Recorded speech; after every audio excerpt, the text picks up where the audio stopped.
What would it be like to be a fly on the wall at this great meeting? V'yesar Yosef merkavta v'yalikras Yisrael. Yosef is coming up to say shalom, to say hello to his long-lost father. He hasn't seen in so many years. Aviv Goishna v'yera elav, and he sees him v'yipal al tzavarav. And he falls onto his neck, v'yevch, and he cries al tzavarav od. Rashi picks up on it, singular. Only one person's crying here. Only one person is weeping here. What's the other person doing? Who's not crying? Says Rashi. It was only Yosef. Aval Yaakov lo nafal al tzavar Yosef lo nashku.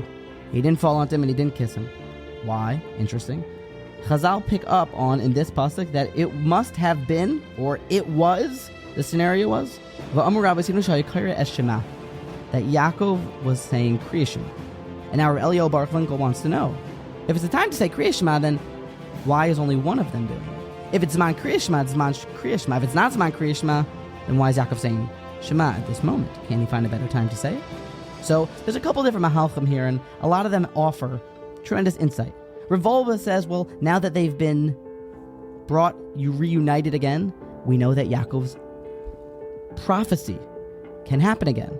He now has the aspakalaria ha'me'ira. He now can be besimcha. He is besimcha. So prophecy can happen at any moment. And being that he's on the chariot of Hashem, the merkavta, so he has to be ready. And if he loses himself now, all of a sudden prophecy could come and he's distracted, and that's not going to work out well.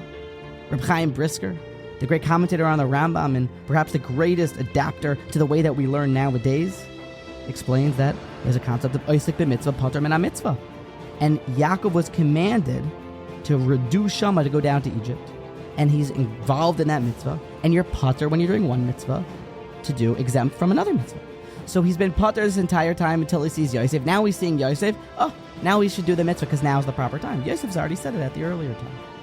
It's also been further suggested by many that, in fact, this is the greatest Kriya Shema ever said.